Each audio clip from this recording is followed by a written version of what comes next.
കേരളത്തിലെ കോൺഗ്രസ് നേതൃത്വവുമായി തെറ്റി നിൽക്കുന്ന ശശി തരൂർ പിന്നെയും കടുപ്പിച്ചു പറയുന്നു വാക്കുകൾ. എന്നെ നിങ്ങൾ മര്യാദയ്ക്ക് ഉപയോഗിച്ചിട്ടില്ല എങ്കിൽ ഞാൻ എൻ്റെ പാട്ടിന് പോകുമെന്നാണ് ഒരു ദേശീയ ദിനപത്രത്തിന് നൽകിയ അഭിമുഖത്തിൽ തരൂർ ഇപ്പോൾ പറയുന്നത്. എന്നു മാത്രവുമല്ല, കേരളത്തിലെ കോൺഗ്രസിൽ നേതൃക്ഷാമമുണ്ട് എന്ന ഒരു വാചകം കൂടി അദ്ദേഹം പറയുന്നു. എന്നുവെച്ചാൽ നല്ല നേതാവായി എന്നെ തെരഞ്ഞെടുക്കൂ, എന്നെ പ്രയോജനപ്പെടുത്തൂ എന്നാണ്. കേരളത്തിലെ കോൺഗ്രസിൻ്റെ ഒരു പ്രോമിസിംഗ് ഫിഗറായി അല്ലെങ്കിൽ ഒരു പ്രതീക്ഷാ ഗോപുരമായി തന്നെ അവതരിപ്പിക്കണമെന്നാണ് അദ്ദേഹം ഇവിടെയും രാഹുൽ ഗാന്ധിയുമായുള്ള കൂടിക്കാഴ്ചയിലും പറയുന്ന കാര്യം.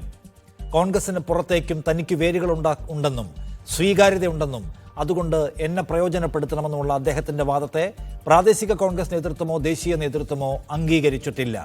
ആ നിരാശയിൽ നിന്നാണ് വേണമെങ്കിൽ എൻ്റെ സർവീസ് നിങ്ങൾക്ക് പ്രയോജനപ്പെടുത്താം, സേവനം, അല്ലെങ്കിൽ എനിക്ക് എൻ്റെ പാട്ടിന് പോകാം എന്ന് വെച്ചാൽ മറ്റേതെങ്കിലും പാർട്ടിയിലേക്ക് പോകുന്ന സൂചനയൊന്നുമല്ല തരൂർ നൽകുന്നത്. എനിക്ക് എഴുത്തും വായനയും പ്രസംഗവുമായി വിവിധങ്ങളായ പരിപാടികളുണ്ട്, ആ വഴിയിലേക്ക് ഞാൻ പോകുമെന്നാണ് അദ്ദേഹം ആദ്യം പറയുന്ന സൂചന. മറ്റേതെങ്കിലും രാഷ്ട്രീയ പ്ലാറ്റ്ഫോമുകൾ തിരഞ്ഞെടുക്കുമോ എന്നത് ഇപ്പോൾ വ്യക്തതയുള്ള കാര്യമല്ല. എന്തായാലും കോൺഗ്രസുമായി ഒരുമിച്ച് പോകാൻ കഴിയുന്ന ഒരു പ്രതലവും അവശേഷിക്കുന്നില്ല എന്ന സൂചന തന്നെയാണ് ശശി തരൂർ ഇപ്പോഴും നൽകുന്നത്. സത്യത്തിൽ തരൂരിനെ പ്രയോജനപ്പെടുത്തുന്നതിൽ കോൺഗ്രസ് പാർട്ടി പിന്നോട്ടാണോ, അതോ തരൂരിൻ്റെ അതിമോഹങ്ങളെ വകവെച്ചു കൊടുക്കാൻ കഴിയാത്തതാണോ കോൺഗ്രസിൻ്റെ ഇപ്പോഴുള്ള ഒരു തടസ്സം അല്ലെങ്കിൽ ഒരു പരിമിതി? ആരാണ് പരിധി കവിഞ്ഞ് മോഹിക്കുന്നത് ഈ കാര്യത്തിൽ, അല്ലെങ്കിൽ ആരാണ് അതിരുവിട്ട് ആശിക്കുന്നത്? CPIM പോലൊരു പാർട്ടി അവരുടെ സർക്കാരിലെ ഒരു വകുപ്പുമായി ബന്ധപ്പെട്ട ചില കാര്യങ്ങൾക്ക് തരൂർ നല്ലത് പറഞ്ഞു എന്നതിൻ്റെ പേരിൽ ഒറ്റയടിക്ക് തരൂരിനെ വാരിപ്പുണരുന്നത് പോലെയുള്ള വർത്തമാനങ്ങൾ പറയുന്നത് കാണുന്നുണ്ട്. തരൂരിനെ അങ്ങനെ മഹാപുരുഷനായി അവതരിപ്പിക്കാൻ കഴിയും വിധത്തിൽ CPM പെട്ടെന്ന് മാറാൻ കഴിയുമോ? തരൂരിനെ ആകെ വായിച്ചതിന് ശേഷമാണോ തരൂരിനെ കുറിച്ചുള്ള പുകഴ്വാക്കുകൾ ആ പാർട്ടിയിലെ പ്രധാനപ്പെട്ട നേതാക്കൾ ഇപ്പോൾ വാരിച്ചൊരിയുന്നത്? കമ്മ്യൂണിസ്റ്റ് പാർട്ടിയുടെ ഒരു സംസ്ഥാനത്തെ ഒരു ടേം സർക്കാരിൻ്റെ ഒരു വകുപ്പിലെ ചില നേട്ടങ്ങളെക്കുറിച്ച് ഒരാൾ ചില നല്ലത് പറഞ്ഞു എന്നതുകൊണ്ട് അയാളെ ആകെ വിശുദ്ധനാക്കാൻ CPIM കഴിയുമോ? ഈ ചോദ്യങ്ങളുടെ ഉത്തരങ്ങൾ തേടുകയാണ് നമ്മൾ ഈ ചർച്ചയിൽ. എന്നോടൊപ്പം ഈ ചർച്ചയിൽ CM പ്രകാശൻ, CPIM നേതാവ്, സണ്ണിക്കുട്ടി എബ്രഹാം മുതിർന്ന മാധ്യമപ്രവർത്തകൻ, A സജീവൻ മാധ്യമപ്രവർത്തകൻ എന്നിവരാണ് ഉള്ളത്. ആദ്യം CM പ്രകാശൻ, ഈ സർക്കാരിൻ്റെ വ്യവസായ മേഖലയിലെ നേട്ടങ്ങളുമായി ബന്ധപ്പെട്ട് നിങ്ങളുടെ അവകാശവാദത്തെ പൂർണ്ണമായും അംഗീകരിക്കുന്നു ചില പോയിന്റിൽ ശശി തരൂർ. എന്നതുകൊണ്ട് തരൂർ ഹിന്ദുത്വ രാഷ്ട്രീയത്തോടക്കം സ്വീകരിച്ചിട്ടുള്ള നിലപാടുകളെ മറന്നുകൊണ്ട് അദ്ദേഹം ഇതാ ഒരു അതിഗംഭീര കക്ഷി എന്ന് പറയാൻ നിങ്ങൾ വേഗത്തിൽ ചാടിപ്പുറപ്പെടുകയാണോ?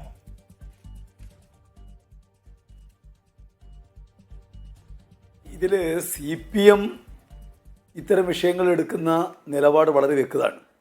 ഇപ്പോൾ കേരളത്തിൻ്റെ വികസനവുമായി ബന്ധപ്പെട്ടുകൊണ്ട് കഴിഞ്ഞ 8 വർഷം LDFിൻ്റെ ഗവൺമെൻറ്റിൻ്റെ കാലത്ത് നടന്നുകൊണ്ടിരിക്കുന്ന ഗൗരവമായ ഒരു ചർച്ചയുണ്ട്.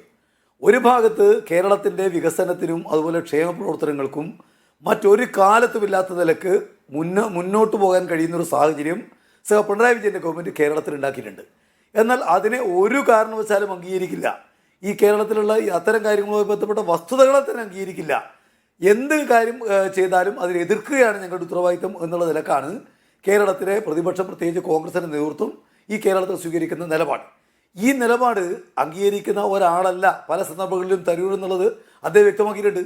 ഉദാഹരണത്തിന് 2021 ഡിസംബറിൽ ലുലു മാളിൽ ഉദ്ഘാടന വേളയിൽ പങ്കെടുത്തുകൊണ്ട് തരൂർ പറഞ്ഞു, കേരളത്തിൻ്റെ വികസനത്തിന് തടസ്സം നിൽക്കുന്നവരെ മാറ്റാൻ കഴിവുള്ളയാളാണ് കേരളത്തിൻ്റെ മുഖ്യമന്ത്രി.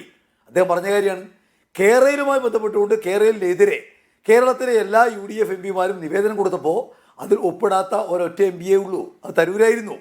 അതുപോലെ തന്നെ കേരളവുമായി ബന്ധപ്പെട്ട സമരം ഞങ്ങളിപ്പോൾ ആലോചിക്കേണ്ട ഒരു കാര്യമല്ല, അതിന് സമരത്തിന് ഇല്ല എന്ന് അദ്ദേഹം പരസ്യമായിട്ട് പറഞ്ഞിട്ടുണ്ട്.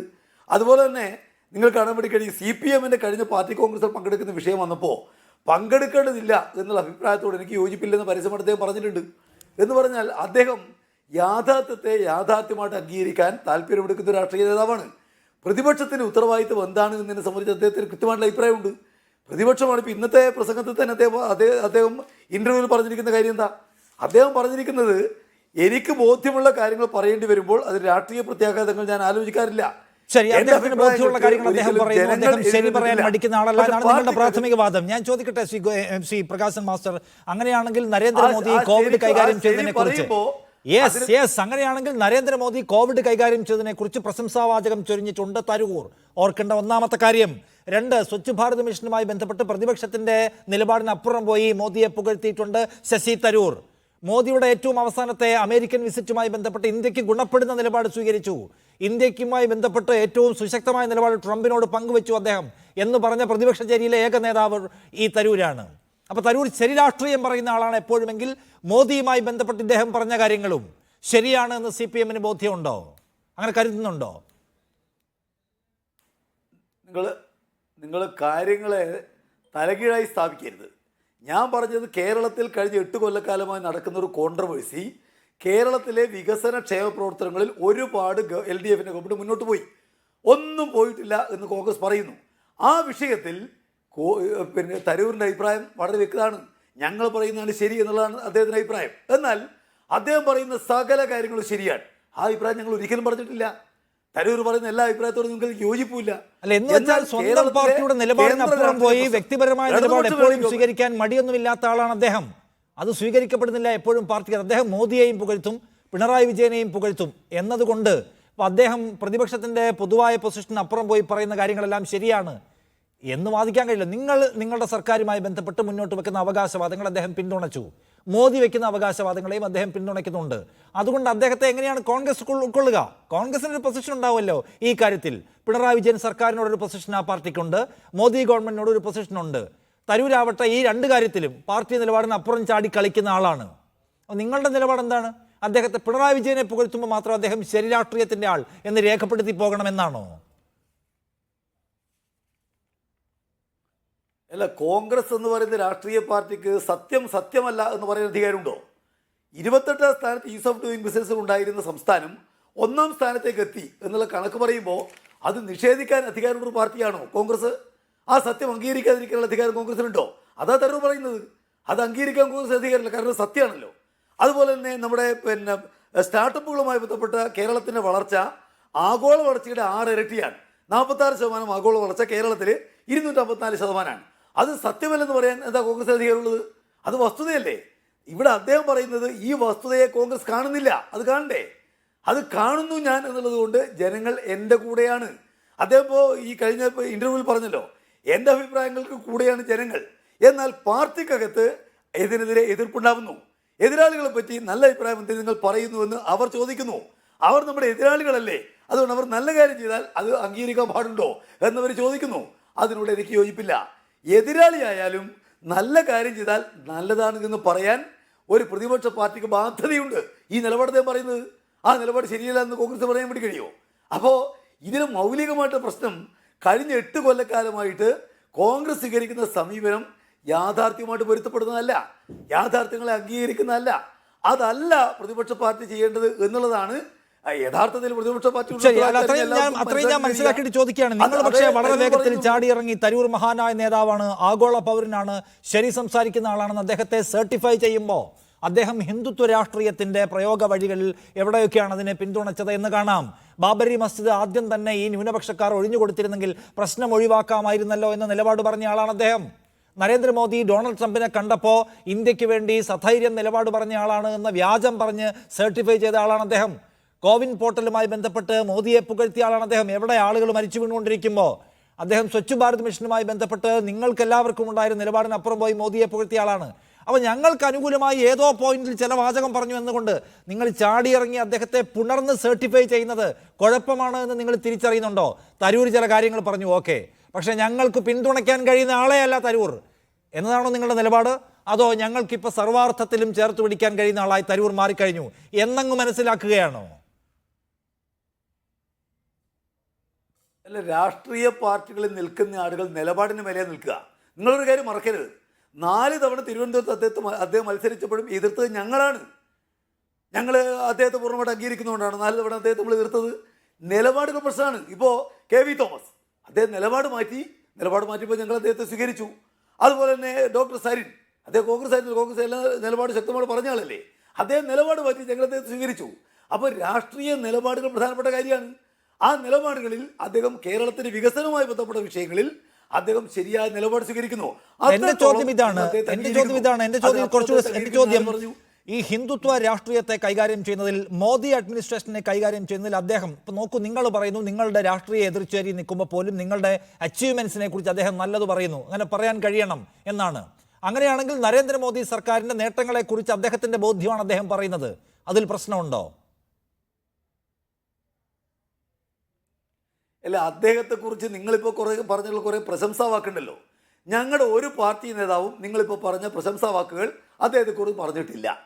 അദ്ദേഹം ആഗോള പൗരനാണ്, അദ്ദേഹമാണ് ഏറ്റവും മഹാൻ, അദ്ദേഹത്തെ എല്ലാ അങ്ങനെ ഞങ്ങൾ പറഞ്ഞിട്ടില്ല. പറയുമ്പോൾ പാർട്ടി സംസ്ഥാന സെക്രട്ടറി അംഗം AK ബാലൻ എന്താണ് പറഞ്ഞത് അദ്ദേഹത്തെക്കുറിച്ച്? അതാണ് ഞാൻ പറഞ്ഞത്. അദ്ദേഹം ആകെ വളരെ അദ്ദേഹം ഒരു വ്യത്യസ്ത നിലപാട് സ്വീകരിക്കുമ്പോൾ അദ്ദേഹത്തെ ശ്ലാഘിക്കും, സ്വാഭാവികമാണത്. അല്ലാതെ അദ്ദേഹത്തിൻ്റെ മോഡി ഗവൺമെൻറ്റുമായി ബന്ധപ്പെട്ട നിലപാടുകൾ ഞങ്ങൾ അംഗീകരിക്കുന്നു ഞങ്ങൾ പറഞ്ഞിട്ടില്ല. അങ്ങനെ പറയാൻ ഞങ്ങൾക്ക് കഴിയില്ല. കാരണം ഇന്ത്യക്കകത്ത് വർഗീയത വളർത്തുന്നതിൽ ഏറ്റവും പ്രധാനപ്പെട്ട പങ്ക് വഹിക്കുന്ന ആളല്ലേ മോഡി. അതുകൊണ്ട് മോഡിയെക്കുറിച്ച് അദ്ദേഹം പറഞ്ഞ അഭിപ്രായം എല്ലാം ശരിയാണ്. ഞങ്ങൾ ഒരിക്കലും പറഞ്ഞില്ല, പറയുകയില്ല. അല്ല, തരൂർ വിപ്ലവകാരിയാണ്, ലോകമറിയുന്ന നേതാവാണ്, കോൺഗ്രസിന്റെ പേടി സ്വപ്നമാണ്, വിവരമുള്ള ആളാണ്, വിവരമുള്ളവർക്ക് കോൺഗ്രസിൽ നിൽക്കാൻ കഴിയില്ല എന്നൊക്കെ പറഞ്ഞ് പുകഴ്ത്തിയത് AK ബാലനാണ് എന്ന കാര്യം ഓർക്കണം. ഞാൻ ചോദിക്കുന്നത്, നിങ്ങൾ തരൂർ സത്യമായി രേഖപ്പെടുത്തുകയും പറയുകയും ചെയ്യുന്ന ആളാണ് എന്ന് പറയുന്നു, എന്ന് AK ബാലൻ പറയുന്നു. അങ്ങനെയാണെങ്കിൽ മോദിയെ കുറിച്ച് തരൂർ പറഞ്ഞിട്ടുള്ള കാര്യങ്ങൾ, മോദിയുടെ അഡ്മിനിസ്ട്രേഷനകത്ത് നല്ല കാര്യങ്ങളും ഉണ്ടെന്ന് അദ്ദേഹം പറഞ്ഞു. നിങ്ങൾ യോജിക്കുന്നുണ്ടോ? അദ്ദേഹം സത്യം പറയുന്ന ആളാണെന്നാണ് നിങ്ങളുടെ പോയിന്റ്. നിങ്ങൾ പറഞ്ഞു അദ്ദേഹം സത്യം പറയുന്ന ആളാണ്. അങ്ങനെയാണെങ്കിൽ മോദി ട്രംപിനെ കണ്ടപ്പോ എന്റെ ആളുകളെ കൈവലകൾ വെച്ചുകൊണ്ട് വന്നത് അന്യായമായി പോയി എന്ന് ശക്തമായ ഭാഷയിൽ പറഞ്ഞിട്ടുണ്ടാവും എന്നാണ് തരൂർ കഴിഞ്ഞ ദിവസം പറഞ്ഞത്. പിറ്റേ ദിവസവും വിലങ്ങ് വെച്ചാണ് ആളുകൾ വന്നത്. സ്വച്ഛ് ഭാരത് മിഷന്റെ കാര്യത്തിൽ, ബാബരി മസ്ജിദ് പൊളിക്കുന്ന കാര്യത്തിൽ, കോവിൻ പോർട്ടലുമായി ബന്ധപ്പെട്ട കാര്യത്തിൽ, കോവിഡ് നിർമ്മാർജ്ജന പ്രവർത്തനവുമായി ബന്ധപ്പെട്ട കാര്യത്തിലെല്ലാം മോദിയെ പുകഴ്ത്തിയിട്ടുണ്ട്. അപ്പം നിങ്ങൾ ഈ സത്യം പറയുന്ന ആളെന്ന സർട്ടിഫിക്കറ്റ് മോദിയുടെ കാര്യത്തിലും കൊടുക്കുന്നുണ്ടോ തരൂരിന് എന്നാണ് എൻ്റെ ചോദ്യം. അതോ നിങ്ങളെ പറ്റി പറയുമ്പോൾ മാത്രമേ ഉള്ളൂ?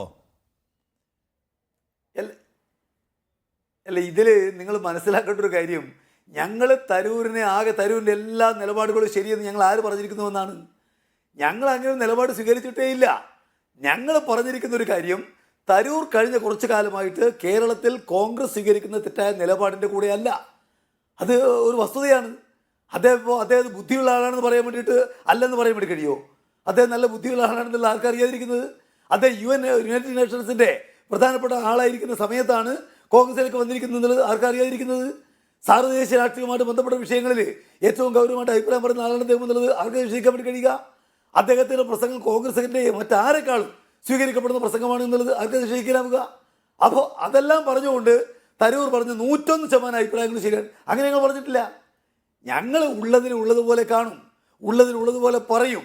ഇപ്പോൾ അദ്ദേഹം സ്വീകരിക്കുന്ന നിലപാട് പ്രതിപക്ഷ പാർട്ടിയുടെ ഒരു MP എന്നുള്ള നിലയ്ക്ക് സ്വീകരിക്കേണ്ട ഒരു നിലപാടാണ്. കേരളത്തിൻ്റെ വികസനം, കേരളത്തിൻ്റെ MP ആണല്ലോ അദ്ദേഹം. കേരളത്തിലെ MP എന്നുള്ള നിലയ്ക്ക് കേരള ഗവൺമെൻറ് കഴിഞ്ഞ 8 കൊല്ലക്കാലമായി നടത്തിയിരിക്കുന്ന ശ്രമങ്ങളുടെ ഫലമായിട്ട് ഉണ്ടായ നേട്ടങ്ങളെ അദ്ദേഹം അംഗീകരിക്കുന്നു, കാണുന്നു. വലിയ മാറ്റം ആരോഗ്യത്തുണ്ടായി എന്നുള്ള സത്യം അവർ കാണുന്നു. അത് സത്യമാണ്. ആ സത്യത്തിൻ്റെ കൂടെ കോൺഗ്രസ് നിൽക്കാനാവുന്നില്ല, അതാണ് വിമർശനം. എന്നാൽ അദ്ദേഹം പറയുന്നു നിൽക്കാതിരിക്കുന്നതിൻ്റെ കാരണം കോൺഗ്രസിന് ജനം അംഗീകരിക്കുന്ന ഒരു നേതാവില്ല.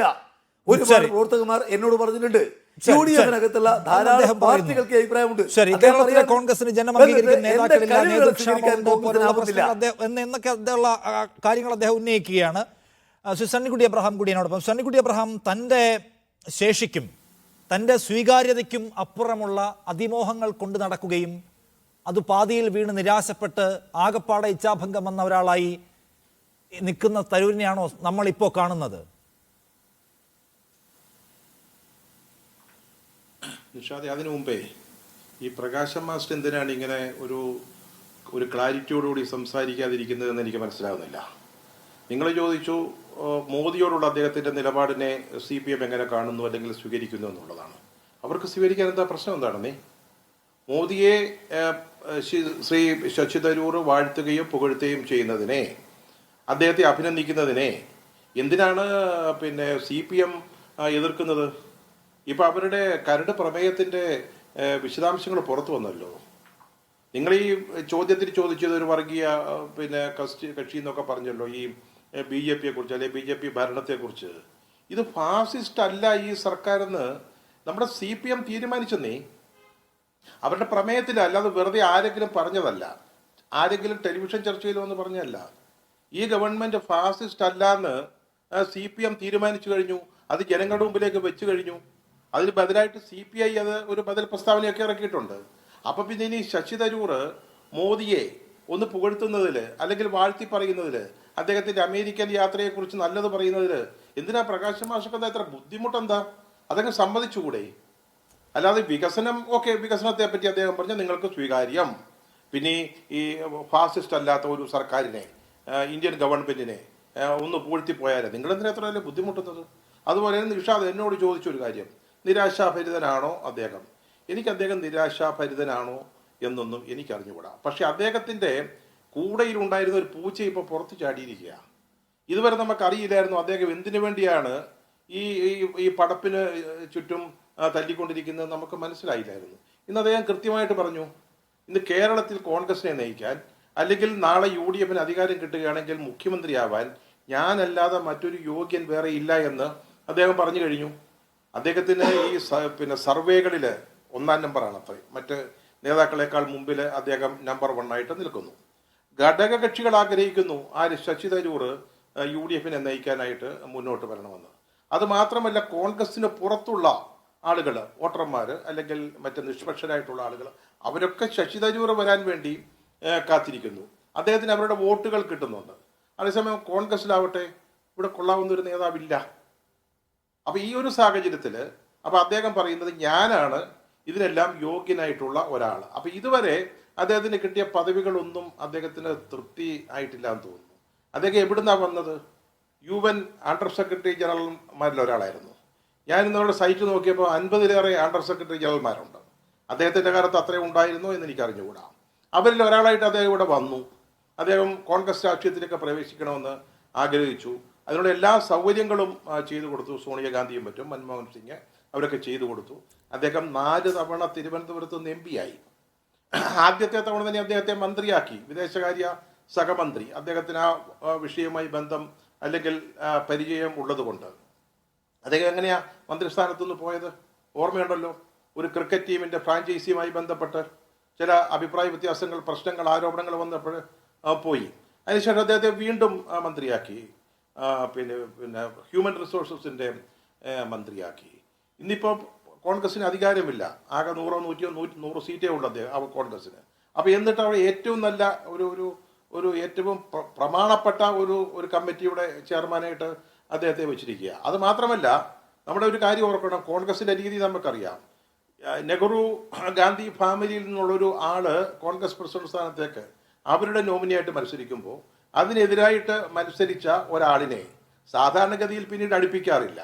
ഇദ്ദേഹത്തിന് വർക്കിംഗ് കമ്മിറ്റിയിൽ അംഗം കൊടുത്തു. പക്ഷെ അതിലൊന്നും അദ്ദേഹം തൃപ്തനല്ല കേട്ടോ. ഒരു മുറിയിൽ 100 പേരിരുന്ന് യോഗം കൂടുന്നത്രേ, അതൊന്നും പോരാ. ഒരു 10-15 പേരുള്ള ഒരു പഴയകാല വർക്കിംഗ് കമ്മിറ്റി, ഇപ്പോൾ സ്ഥിരം ക്ഷണിതാവ്, പ്രത്യേക ക്ഷണിതാവ്, ജനറൽ സെക്രട്ടറിമാർ, പിന്നെ പോഷക സംഘടന പ്രസിഡന്റുമാർ, ഇവരൊക്കെ ഇരിക്കുന്ന കമ്മിറ്റിയിൽ ഇരിക്കാൻ അദ്ദേഹത്തിന് തൃപ്തി പോരാ. അദ്ദേഹത്തിന് ചെറിയ കമ്മിറ്റികളാണ്. ഇതിൽ കൂടുതൽ എന്താണ് കോൺഗ്രസ്?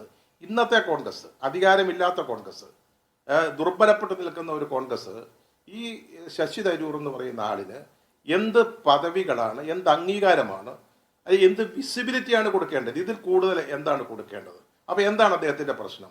അദ്ദേഹം വിചാരിച്ചെന്താ, ഇവിടെ കേരളത്തിൽ ഒരു ഒഴിവ് വരുന്നു, അപ്പം അതിൻ്റെ തെരഞ്ഞെടുപ്പിൻ്റെ സമയമാകുമ്പോഴത്തേക്ക് അദ്ദേഹത്തിൻ്റെ തൊപ്പി കളത്തിലേക്ക് എറിഞ്ഞാൽ മതി. പക്ഷെ ഇവിടെ സംഭവം മാറിയത് എങ്ങനെയാണ്? എവിടെയാണ് അദ്ദേഹം വീണ്ടും അല്പം തിടുക്കം കാണിച്ചത്? എവിടെയാ? സതീശനായിരിക്കും മുഖ്യമന്ത്രി സ്ഥാനത്തേക്ക് വരിക എന്ന് കരുതിയിരുന്നപ്പോഴാണ് നമ്മുടെ രമേശ് ചെന്നിത്തലയുടെ രംഗപ്രവേശം ഉണ്ടായത്. അദ്ദേഹം NSS പോകുന്നു, സമസ്തയുടെ യോഗത്തിൽ പങ്കെടുക്കുന്നു. അങ്ങനെ അദ്ദേഹം ഒരു അംഗീകാരം പിടിച്ചു വരുന്നുണ്ടോ? അലമ്പായി പോകുമോ എന്ന് തോന്നിയപ്പോൾ അദ്ദേഹത്തിൻ്റെ സാന്നിധ്യം ഇവിടെ, അതായത് മുഖ്യമന്ത്രി സ്ഥാനത്തേക്ക് ഉയർത്തിക്കാട്ടുന്നവരിൽ ഞാനും ഉണ്ടാവണം എന്നുള്ളത്, ആ ഒരു ഉദ്ദേശത്തോടു കൂടിയാണ്. അപ്പോൾ ഈ കഴിഞ്ഞ ദിവസം ഈ ലേഖനം എഴുതുന്നു, അതിനുശേഷം അദ്ദേഹം മോഡിയെ പുകഴ്ത്തുന്നു, പിന്നീട് ഇന്നലെ വീണ്ടും ഇന്ത്യൻ എക്സ്പ്രസിന് ഒരു പോഡ്കാസ്റ്റ് കൊടുക്കുന്നു, അത് ഈ പത്രങ്ങളിൽ വരുന്നു. അതിനുശേഷം വീണ്ടും അദ്ദേഹം ഇതിനെക്കുറിച്ചുള്ള അഭിപ്രായ പ്രകടനങ്ങൾ നടത്തുന്നു. അദ്ദേഹത്തിൻ്റെ ഫ്രസ്ട്രേഷനാണ് നമ്മളിപ്പോഴേ കാണുന്നത്. കഴിഞ്ഞ തവണ തിരുവനന്തപുരത്ത് 16,000 വോട്ടിനാണ് ജയിച്ചത്. പണ്ട് നഗരപ്രദേശത്തൊക്കെ അദ്ദേഹത്തിന് വലിയ ഭൂരിപക്ഷം ഉണ്ടായിരുന്നു. കാരണം ഇതൊരു കോസ്മോപൊളിറ്റൻ സിറ്റിയാണ് നഗരം. പക്ഷേ ഈ നഗരം അദ്ദേഹത്തെ കൈവിട്ട് കളഞ്ഞു. അദ്ദേഹത്തെ രക്ഷിച്ചത് തെക്കൻ മണ്ഡലങ്ങളാണ് കേട്ടോ. ഈ നേമം, അതുപോലെ തന്നെ നെയ്യാറ്റിൻകര, പാറശാല, കോവളം, അവിടുത്തെ പാവപ്പെട്ട ലത്തീൻ കത്തോലിക്കൽ, ഞാനതിൻ്റെ പേരെടുത്ത് പറയുക. ഞാൻ കഴിഞ്ഞ ദിവസം ഇന്ന് തന്നെ തൊട്ടു മുമ്പ് ഒരു ചർച്ചയിൽ പറഞ്ഞത് ആവർത്തിക്കുന്നതിൽ ക്ഷമിക്കണം. അതായത് നിഷാദ് അറിഞ്ഞിട്ടുണ്ടോ എന്ന് എനിക്കറിയില്ല. കഴിഞ്ഞ പാർലമെന്റ് തെരഞ്ഞെടുപ്പ് നടക്കുന്നതിന് 2 ദിവസം മുമ്പ് ഡൽഹി ലഫ്റ്റനന്റ് ഗവർണർ ഇവിടെ വന്നിരുന്നു. കേരളത്തിൽ ആദ്യം കൊച്ചിയിൽ വന്നു. സീറോ മലബാർ സഭയുടെ മേലധ്യക്ഷന്മാരുമായി പ്രധാനപ്പെട്ട ആളുകളുമായി സംസാരിച്ചു. അവരെ കണ്ടതിൻ്റെയും സംസാരിച്ചതിൻ്റെ ലക്ഷ്യം തൃശ്ശൂർ മണ്ഡലമായിരുന്നു. അത് കഴിഞ്ഞ് അദ്ദേഹം തിരുവനന്തപുരത്ത് വന്നു. ഇവിടെ ലത്തീൻ കത്തോലിക്ക സഭയുടെ ആർച്ച് ബിഷപ്പ് തോമസ് നെറ്റോയെ കാണാൻ വേണ്ടി. അപ്പോൾ അതിന് ശുപാർശ ഉണ്ടായിരുന്നു. സീറോ മലബാർ സഭയുടെ പിതാക്കന്മാര് ഇവിടെ നെറ്റോ പിതാവിനെ വിളിച്ചിട്ട് പറഞ്ഞു ഒന്ന് കാണണമെന്ന്. അപ്പോൾ ഈ തോമസ് നെറ്റോ പറഞ്ഞു ഞങ്ങൾ അദ്ദേഹത്തെ കാണില്ല. പശ്ചാത്തലം ഓർക്കണം, അതിന് തൊട്ടു മുമ്പ് നടന്ന വിഴിഞ്ഞം പോർട്ടുമായി ബന്ധപ്പെട്ട സമരത്തിൽ, അവിടുത്തെ മത്സ്യത്തൊഴിലാളികളുടെ സമരത്തിൽ അവരെ എതിർത്ത ആളായിരുന്നു നമ്മുടെ ശശി തരൂർ. അതിനെതിരായിട്ട് അദാനിക്ക് അനുകൂലമായി പരസ്യ നിലപാടെടുത്ത ആളായിരുന്നു. അവരൊക്കെ ഇദ്ദേഹത്തോട് പ്രതിഷേധമുണ്ടായിരുന്നു. വോട്ടുകൾ നഷ്ടപ്പെടുമായിരുന്നു. സ്ഥിരമായിട്ട് ഈ തീരദേശത്ത് നിന്ന് കോൺഗ്രസ് സ്ഥാനാർത്ഥികൾക്ക് കിട്ടിക്കൊണ്ടിരുന്ന വോട്ടുകൾ നഷ്ടപ്പെടുന്ന ഒരവസ്ഥയുണ്ടായിരുന്നു. അന്ന് ഈ പാവപ്പെട്ട കോൺഗ്രസ് പ്രവർത്തകന്മാർ ഓരോരുത്തരുടെ കയ്യേകാരെ പിടിച്ച ഈ വോട്ട് നേടിക്കൊടുത്തത്. അന്ന് ഈ തോമസ് നെറ്റോ എന്ന് പറയുന്ന ആർച്ച് ബിഷപ്പ് ഈ ഡൽഹി ലഫ്റ്റനന്റ് ഗവർണർക്ക് ഒരു ഓഡിയൻസ്, ഒരു കൂടിക്കാഴ്ചയ്ക്ക് അവസരം നൽകിയിരുന്നെങ്കിൽ ഈ 16,000-8,000 വോട്ട് മാറിയാൽ നമ്മുടെ വിശ്വപൗരൻ ഇത്തവണ ലോക്സഭയിൽ ഉണ്ടാകുമായിരുന്നില്ല. അതാണ് ഈ പാവപ്പെട്ട ആളുകൾ, ഈ തൊഴിലാളികൾ, മത്സ്യത്തൊഴിലാളികൾ, അവരാണ് കോൺഗ്രസിനോട് അനുഭവമുള്ളവരാ. അവരുടെ ന്യായമായ ഒരു സമരത്തെ എതിർത്തിട്ട് പോലും അവരാണ് ഇദ്ദേഹത്തെ തെരഞ്ഞെടുത്ത്. അദ്ദേഹം വിസ്മരിക്കുകയും അദ്ദേഹത്തിന് എന്തുമാത്രം ഗ്രൗണ്ട് ഉണ്ടെന്ന കാര്യം അദ്ദേഹം ശരിയാവണ്ണം മനസ്സിലാക്കുന്നില്ല എന്നാണ് സണ്ണിക്കുട്ടി. പക്ഷേ അദ്ദേഹത്തെ കൊണ്ടുവരുന്ന പശ്ചാത്തലം നമുക്കറിയാം. അദ്ദേഹം നിശ്ചയമായും കോൺഗ്രസ് ഷോക്കേസ് ചെയ്യുന്ന നേതാക്കളിൽ ഒരാൾ കൂടിയാണ്. അപ്പോൾ അദ്ദേഹം ഇപ്പോൾ പറയുന്നു എനിക്ക് എൻ്റെ പണിക്ക് പോകാൻ അറിയാം, നിങ്ങൾ എന്നെ സ്വീകരിക്കുന്നില്ല എങ്കിലെന്ന്. ശരിയാണ്, അദ്ദേഹത്തിൻ്റെ കൊക്കിലൊതുങ്ങാത്ത അദ്ദേഹം സ്വപ്നം കാണുന്നുണ്ട് കേരളം പോലെ ഒരു പൊളിറ്റിക്കലായ ഒരു നാട്ടിൽ. പക്ഷേ തരൂർ പിണങ്ങിപ്പോകാതിരിക്കാനുള്ള ജാഗ്രത ഉണ്ടാവുക, അദ്ദേഹത്തെ ഡീൽ ചെയ്യുക എന്ന് പറയുന്ന ഉത്തരവാദിത്വം കോൺഗ്രസിനുണ്ടോ? അത് കോൺഗ്രസ് ശരിയാവണ്ണം നിർവഹിക്കുന്നുണ്ടോ? അതോ പോയാൽ പോകട്ടെ എന്ന ലൈൻ എടുക്കാൻ പറ്റുന്ന ഒരു പരിതസ്ഥിതി ഇപ്പോൾ കോൺഗ്രസിനുണ്ടോ? ഞാൻ ചോദിച്ചോട്ടെ, പോയാൽ പോകട്ടെ എന്ന് വിചാരിക്കരുത്. ഒരു രാഷ്ട്രീയ പാർട്ടി ഒരു കാരണവശാലും അത്തരത്തിലൊരു നിലപാടെടുക്കാൻ പാടില്ല. എല്ലാവരെയും ചേർത്ത് നിർത്തണം. അവർക്ക് അഭിപ്രായ വ്യത്യാസം ഉണ്ടെങ്കിൽ സംസാരിച്ച് തീർക്കണം. പക്ഷെ എല്ലാറ്റിനും ഒരു പരിധിയില്ലേ, ഒരു പരിമിതിയില്ലേ? ഇന്നിപ്പോൾ ശ്രീ ശശി തരൂർ എടുത്തിരിക്കുന്ന ഒരു നിലപാട്, അതിനെ എങ്ങനെയാണ് കോൺഗ്രസ് അഡ്രസ് ചെയ്യേണ്ടത്? ഞാൻ ചോദിക്കട്ടെ, എന്ത് പദവിയാണ് കോൺഗ്രസിന് ശശി തരൂറിന് നൽകാൻ പറ്റുക? കഴിഞ്ഞ തവണ അദ്ദേഹം രാഹുൽ ഗാന്ധിയെ കണ്ടപ്പോൾ ഒരു 1-to-1 മീറ്റിംഗ് ആയിരുന്നു. അതിനുള്ളിൽ എന്താ നടന്നതെന്ന് നമുക്കറിഞ്ഞൂടെ. എന്നാലും ഡൽഹിയിൽ നിന്നുള്ള മാധ്യമ സുഹൃത്തുക്കൾ പറഞ്ഞതനുസരിച്ചാണെങ്കിൽ അദ്ദേഹം 2 കാര്യങ്ങൾ ആവശ്യപ്പെട്ടു. ഒന്ന്, യൂത്ത് കോൺഗ്രസിൻ്റെയും NSUIയുടെയും ചുമതല അദ്ദേഹത്തിന് നൽകണം. സാധാരണഗതിയിലെ ജനറൽ സെക്രട്ടറിമാർക്കാണ് കൊടുക്കുക. അതുപോലെ NSUI, KSU അല്ലെങ്കിൽ യൂത്ത് കോൺഗ്രസ് അതിലൂടെയൊക്കെ, അല്ലെങ്കിൽ ഛാത്ര പരിഷത്ത് അതിലൂടെയൊക്കെ കടന്നു വന്ന പ്രവർത്തിച്ചു വന്നവർക്കാണ് കൊടുക്കുക. അത് ബുദ്ധിമുട്ടാണെന്ന് പറഞ്ഞു. പിന്നീട് അദ്ദേഹം പറഞ്ഞ മറ്റൊരു കാര്യം, ഇതെല്ലാം ഞാൻ പറഞ്ഞല്ലോ എനിക്ക് നേരിട്ടുള്ള അറിവല്ല.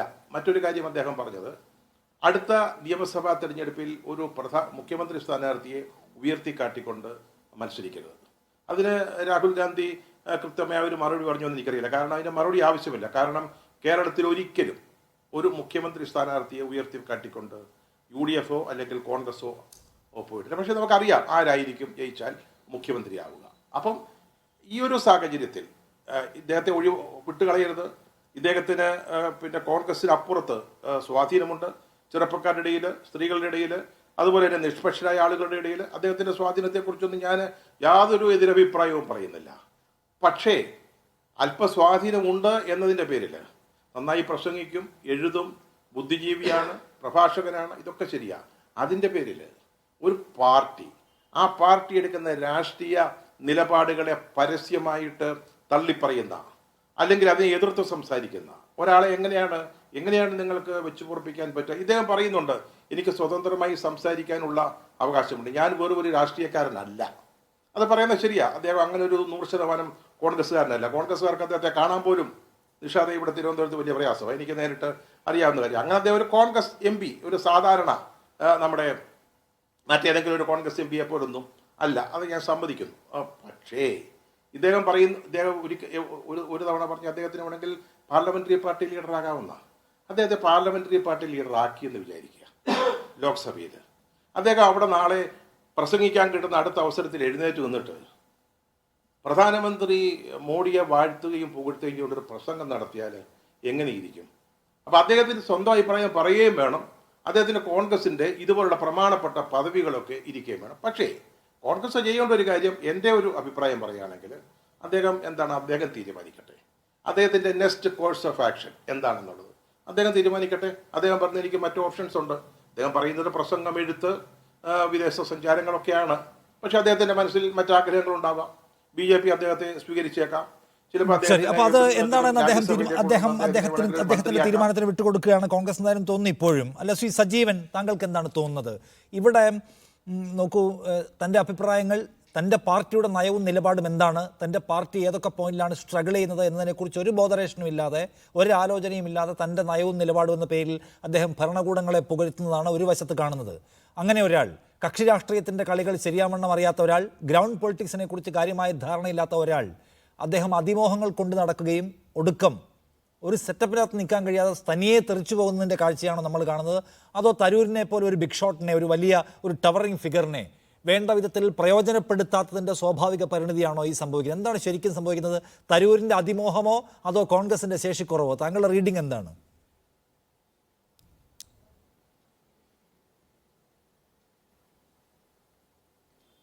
താങ്കൾ പറഞ്ഞ രണ്ട് കാര്യങ്ങളും, അതായത് തരൂരിൻ്റെ അതിമോഹവുമുണ്ട്, കോൺഗ്രസിൻ്റെ ശേഷിക്കുറവുമുണ്ട്. ഇതിൽ പ്രധാനപ്പെട്ടൊരു കാര്യം, ഇപ്പോൾ തുടക്കത്തിൽ ഞാൻ പറഞ്ഞു തുടങ്ങേണ്ട സത്യത്തിൽ പ്രകാശൻ മാഷ് പറഞ്ഞ കാര്യമാണ്. അതായത് തരൂർ പറഞ്ഞ സത്യങ്ങൾ, അത് പാർട്ടിയുടെ നിലപാടുകൾക്ക് അതിനോട് യോജിക്കാൻ പറ്റില്ലെങ്കിൽ പോലും തരൂർ പറഞ്ഞതെല്ലാം സത്യമാണ്. മോദിയുടെ കാര്യം മാത്രം മാറ്റിവെച്ചുകൊണ്ടാണ് പറഞ്ഞത്. പക്ഷേ ഒരു കമ്മ്യൂണിസ്റ്റിന് ആ നിലപാടിനോട് യോജിക്കാൻ പറ്റില്ല. ഇത് അദ്ദേഹം ശശി തരൂർ CPM-ലാണ് എങ്കിൽ അതിനെ പ്രകാശൻ മാഷ് ഉൾപ്പെടെയുള്ള കമ്മ്യൂണിസ്റ്റുകൾ അംഗീകരിക്കും. കമ്മ്യൂണിസത്തിൻ്റെ അടിസ്ഥാന തത്വങ്ങളിൽ ഒന്നെന്ന് പറയുന്നത് വ്യക്തി പ്രസ്ഥാനത്തിന് കീഴ്പ്പെട്ട് പ്രവർത്തിക്കണം എന്നുള്ളതാണ്. ഇവിടെ വ്യക്തി എന്ന് പറയുന്ന ശശി തരൂർ കോൺഗ്രസ് എന്ന പ്രസ്ഥാനത്തിന് കീഴ്പ്പെട്ടുകൊണ്ടല്ല പ്രവർത്തിക്കുന്നത്. അങ്ങനെ പ്രവർത്തിക്കുന്ന ആൾ, ഇപ്പോൾ പ്രവർത്തിക്കാതിരിക്കുന്ന ഒരാൾ, അദ്ദേഹം LDF-ൻ്റെ ഭാഗമായി മാറിയാൽ, അല്ലെങ്കിൽ CPM-ൻ്റെ ഭാഗമായി മാറിയാൽ, BJP-യുടെ ഭാഗമായി മാറിയാൽ അവരൊന്നും അംഗീകരിക്കില്ല. കാരണം പ്രസ്ഥാനത്തിന് അങ്ങനെ വ്യക്തി, അധീശനായി പോകുന്ന വ്യക്തിയെ പലപ്പോഴും അംഗീകരിക്കാൻ പറ്റിയെന്ന് വരും. അല്ലെങ്കിൽ അത് ഏറ്റവും ഉയർന്ന ഇതിലായിരിക്കും. ഇപ്പം നരേന്ദ്രമോദി BJP-യിൽ ഈ പ്രസ്ഥാനത്തിന് മുകളിലേക്ക് ഉയർന്നു നിൽക്കുന്ന ആളാണ്. രാഹുൽ ഗാന്ധി കോൺഗ്രസ്സിലെ പ്രസ്ഥാനത്തിന് മുകളിലേക്ക് ഉയർത്തി കൊണ്ടുവരപ്പെട്ട ഒരാളാണ്. അപ്പോൾ സ്വാഭാവികമായിട്ട് അങ്ങനെയുള്ളൊരവസ്ഥയിലാവാം. ശശി തരൂരിനെ പോലെ കുറേ നേതാക്കന്മാരിൽ ഒരാൾ, ഒരു MP-യോ അല്ലെങ്കിൽ കോൺഗ്രസിൻ്റെ വർക്കിംഗ് കമ്മിറ്റി അംഗമോ ഒക്കെ ആയിട്ടുള്ള ഒരാൾ ഇത്തരത്തിൽ പ്രസ്ഥാനത്തിന് അപ്പുറത്തേക്ക് പ്രവർത്തിക്കുമ്പോൾ സാധാരണ രീതിയിൽ ഒരു പ്രസ്ഥാനത്തിന്, അത് കോൺഗ്രസിനല്ല, CPM-നല്ല, BJP-ക്കല്ല, ഒരു പ്രസ്ഥാനത്തിന് അതിനെ അംഗീകരിക്കാൻ പറ്റില്ല. അപ്പോൾ സത്യത്തിൽ അദ്ദേഹം പാർട്ടിക്ക് വിധേയനായിട്ടുള്ള പ്രവർത്തിക്കുക എന്ന് പറയുന്നതിന് അപ്പുറത്തേക്ക് പോകുന്നുണ്ട്. രണ്ടാമത്തെ കാര്യം എന്ന് പറയുന്നത്, ഇതേ കാര്യം ശശി തരൂർ മാത്രമല്ല, മറ്റുള്ള ആളുകളും കൂടി നടത്തുന്നുണ്ട്. അപ്പോൾ ശശി തരൂരിൻ്റെ കാര്യം അദ്ദേഹം ആദ്യം നടത്തിയിട്ടുള്ള ഈ അദ്ദേഹത്തിൻ്റെ ലേഖനത്തിൽ, ഇപ്പോഴത്തെ പോഡ്കാസ്റ്റിലൊക്കെ അദ്ദേഹം പറയുന്നൊരു കാര്യത്തിൻ്റെ സംക്ഷിപ്തം നോക്കിക്കഴിഞ്ഞാൽ രണ്ടാമത്തേൽ വളരെ വ്യക്തമാണ്. എനിക്ക് ഈ താക്കോൽ സ്ഥാനം വേണം.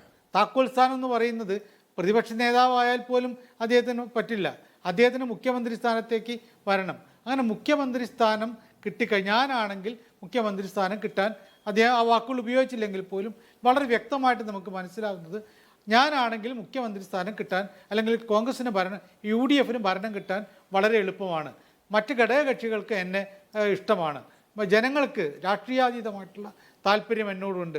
ഇങ്ങനെയൊക്കെ പറയുമ്പോൾ ഞാൻ സ്വാഭാവികമായിട്ടും മുഖ്യമന്ത്രിയാവണം. എന്നെ അങ്ങനെ ഉപയോഗപ്പെടുത്താൻ പാർട്ടിക്ക് താല്പര്യമില്ലെങ്കിൽ ഞാൻ വേറെ പണി നോക്കും.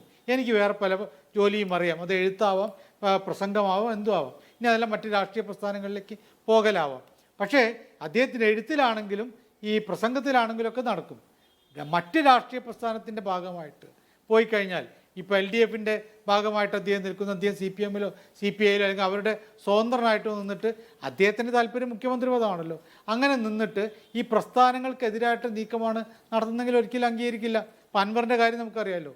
അൻവർ പാർട്ടി അംഗം പോലും അല്ല, പാർട്ടിയുടെ സ്വതന്ത്ര MLA ആയിരുന്ന അൻവർ ഈ പാർട്ടിക്കെതിരായിട്ട് പറയുമ്പോൾ അദ്ദേഹത്തെ കൈയൊഴിഞ്ഞൊരു കാര്യം നമ്മൾ കണ്ടതാണ്. അപ്പോൾ ഇതേപോലെ ഒരിക്കൽ പോലും അംഗീകരിക്കാൻ പറ്റില്ല. അൻവറിനുണ്ടായ അതേ സംഭവം ഇത് തന്നെയാണ് നമ്മൾ തരൂരിൻ്റെ കാര്യത്തിൽ നോക്കേണ്ടത്.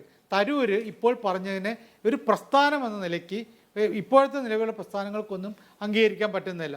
പക്ഷെ അദ്ദേഹത്തിന് താല്പര്യം, ആ താല്പര്യത്തെ കുറച്ച് കണ്ടിട്ട് കാര്യമില്ല. കാരണം അദ്ദേഹം വിചാരിക്കുന്നത് എന്നേക്കാൾ എന്തുകൊണ്ടും ബുദ്ധിപരമായിട്ടും മറ്റു കാര്യങ്ങളിലൊക്കെ എന്നേക്കാൾ ഒരു പടി താഴെ നിൽക്കുന്ന ആളുകൾ ഇതിനു വേണ്ടി മത്സരരംഗത്തുണ്ട്. അത് യാഥാർത്ഥ്യവുമാണ്.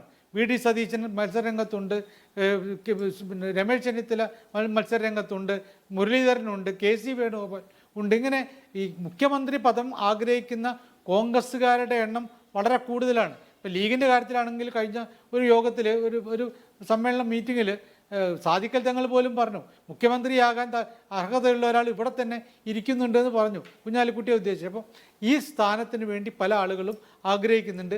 തന്നെ ഞാൻ ചോദിക്കുന്നത് ഇവിടെ ശശി തരൂരിനെ കോൺഗ്രസ് ഉപയോഗപ്പെടുത്തിയില്ല, ശശി തരൂരിനെ കോൺഗ്രസ് പ്രയോജനപ്പെടുത്താതെ ഒഴിവാക്കുകയാണ് എന്ന അപഖ്യാതി ആ പാർട്ടി ഈ സന്ദർഭത്തിൽ കേൾക്കേണ്ടി വരുമോ? ഇല്ല. കാരണം തരൂർ മുഖ്യമന്ത്രിയാകാൻ ആഗ്രഹിക്കുന്നു എന്ന് വരുന്നതോടെ തരൂരിൻ്റേത് അതിമോഹമാണ് എന്ന് പൊതുവെ വിചാരിക്കപ്പെടുമെന്നാണ് എൻ്റെ ചോദ്യം. അതായത് അദ്ദേഹം കഴിഞ്ഞ തവണത്തെ വിജയത്തിൻ്റെ വഴികളെക്കുറിച്ച് നമുക്കറിയാം. അദ്ദേഹം ഇവിടെ ഇരുന്നു കൊണ്ട് മോദി അഡ്മിനിസ്ട്രേഷനെ പുകഴ്ത്തുന്നത് നമ്മൾ കാണുന്നുണ്ട്.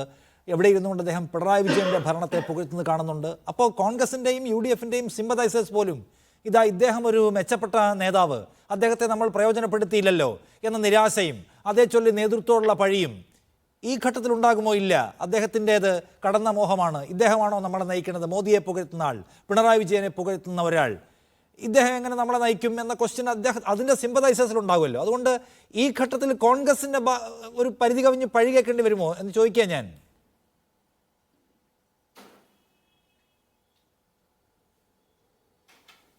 അല്ല, അവർക്കല്ല അതില്ല. അതിൽ പ്രശ്നം എന്ന് പറയുന്നത് രണ്ട് തരം രാഷ്ട്രീയ ധാരയുണ്ടല്ലോ. നമുക്കറിയാം ഗാന്ധിയൊക്കെ എടുത്തൊരു നിലപാട്, ശത്രുവിനോട് പോലും എതിർപക്ഷത്ത് നിൽക്കുന്ന ആളുകളോട് പോലും അവർ ചെയ്യുന്ന നല്ല കാര്യങ്ങൾ അതിനെ അംഗീകരിക്കുക എന്ന് പറയുന്ന നിലപാട്, അതിൻ്റെ ഒരു രീതിയായിട്ട് ഇതിനെ കണ്ടാൽ മതി. ഇപ്പോൾ നമ്മൾ നോക്കി, ഇപ്പോൾ ഇവിടുത്തെ കഴിഞ്ഞ ഒരു വികസനവുമായി ബന്ധപ്പെട്ട കോൺക്ലേവ് ഉണ്ടായിരുന്നില്ല, അതിൽ UDF എടുത്തിട്ടില്ല, വി.ഡി. സതീശൻ ഉൾപ്പെടെയുള്ള ആളുകൾ എടുത്തുള്ള നിലപാട് സത്യത്തിൽ സർക്കാരിന് ഈ വികസന പരിപാടികളോട് അവർ പൂർണ്ണമായിട്ടും യോജിക്കുകയാണ് ചെയ്തിട്ടുള്ളത്. അതിൻ്റെ അർത്ഥം പിണറായി വിജയനെ പ്രകീർത്തിക്കല്ലോ. അത് അങ്ങനെ നിലപാടെടുക്കുമ്പോൾ ഇത് ശരിയായ കാര്യങ്ങളോട് മുഖം തിരിച്ച് നിൽക്കുന്നില്ല എന്നുള്ള തോന്നൽ സ്വാഭാവികമായിട്ടുണ്ടാകും. അതാണ് ശരിയായിട്ടുള്ള നിലപാട്. കാരണം എപ്പോഴും ഏത് കാര്യത്തിനും കുറ്റം പറഞ്ഞുകൊണ്ടിരിക്കുക. നരേന്ദ്രമോദി നല്ല ചെയ്ത് കഴിഞ്ഞാലും ചീത്ത ചെയ്ത് കഴിഞ്ഞാലും അതിനൊക്കെ കുറ്റം പറയുന്ന രീതിയിലേക്ക് പോകുന്ന ഒരു രീതി, അതാണ് ശശി തരൂർ തന്നെ അദ്ദേഹത്തിൻ്റെ ആദ്യത്തെ ലേഖനത്തെക്കുറിച്ച് അദ്ദേഹം പിന്നീട് നടത്തിയുള്ള പ്രതികരണം പറഞ്ഞത്, ഞാൻ എഴുതിയ ലേഖനം അതിൻ്റെ ഇംഗ്ലീഷ് അറിയാവുന്ന ആളുകളുണ്ടെങ്കിൽ അവർക്ക് ബോധ്യപ്പെടുന്ന രീതി അദ്ദേഹം പിന്നീട് വിശദീകരിച്ചല്ലോ. അതിൽ പറയുന്ന കാര്യം ഇതാണ്, ഒരാൾ ചെയ്ത നല്ല കാര്യം അത് നല്ലത് എന്ന് പറയുമ്പോൾ മാത്രമേ അദ്ദേഹം ചെയ്തുള്ള ചീത്ത കാര്യങ്ങൾ, അദ്ദേഹം ചെയ്യുന്ന തെറ്റായ പ്രവൃത്തികൾ അതിനെ കുറ്റപ്പെടുത്താൻ പറ്റുള്ളൂ. അപ്പോഴേ ജനത്തിനെ ബോധ്യപ്പെടും. അതൊരു രാഷ്ട്രീയ നിലപാടാണ്. ആ നിലപാട് നല്ലത് എന്ന് നാം രേഖപ്പെടുത്തുന്നവയെല്ലാം, നല്ലത് എന്ന് നാം സർട്ടിഫൈ ചെയ്യുന്നവയെല്ലാം നല്ലത് തന്നെയാണോ എന്നുള്ള ഒരു മെറിറ്റോറിയസ് ക്വസ്റ്റ്യൻ അവിടെ വേറെ കിടക്കുന്നുണ്ട്. പ്രതിപക്ഷത്തിരിക്കുമ്പോൾ തന്നെ ഭരണപക്ഷത്തെ കുറിച്ച് നല്ലത് പറയാനുള്ള അവകാശം വേണമെന്ന് മാത്രമല്ല, താനാണ് കേരളത്തിൽ പ്രതിപക്ഷത്തെ ഏറ്റവും സ്വീകാര്യതയുള്ള നേതാവ്, തനിക്കാണ് അടുത്ത മുഖ്യമന്ത്രിയായി വരാൻ തക്കവണ്ണം സാധ്യതയുള്ള നേതാവ്, തനിക്ക് രാഷ്ട്രീയ ബാഹ്യമായ വലിയ ജനപിന്തുണയുണ്ട്, ഞാൻ ആ നിലയ്ക്ക് അക്കോമഡേറ്റ് ചെയ്യപ്പെടണമെന്നാണ് അദ്ദേഹത്തിൻ്റെ വാദം. അദ്ദേഹത്തിൻ്റെതായി പുറത്തു വന്ന ഒരു അഭിമുഖമാണല്ലോ. നിങ്ങൾ അതിനെ എങ്ങനെയാണ് കാണുന്നത്? നിങ്ങൾ കോൺഗ്രസിലെ മുഖ്യമന്ത്രി സ്ഥാനാർത്ഥികൾ, മുഖ്യമന്ത്രി മോഹികൾ എന്ന വിഷയത്തിലൊക്കെ അഭിപ്രായം പറയുന്നവരാണല്ലോ. തരൂർ പറയുന്നു, നിങ്ങളെക്കുറിച്ചുകൂടി നല്ലത് പറഞ്ഞ തരൂർ, താൻ കേവല രാഷ്ട്രീയത്തിന് പുറത്തേക്കും സ്വാധീനശേഷിയുള്ള വേരുകളുള്ള ഒരു നേതാവാണ്, സാധ്യതയുള്ള നേതാവാണ് എന്ന് പറയുന്നു. നിങ്ങൾ അദ്ദേഹത്തെ സർട്ടിഫൈ ചെയ്യുന്നുണ്ടോ CPIM? ഇതിൽ അദ്ദേഹം മുഖ്യമന്ത്രിയാക്കണം എന്നെ എന്നതൊക്കെ പറഞ്ഞതായിട്ട് എനിക്കറിയില്ല.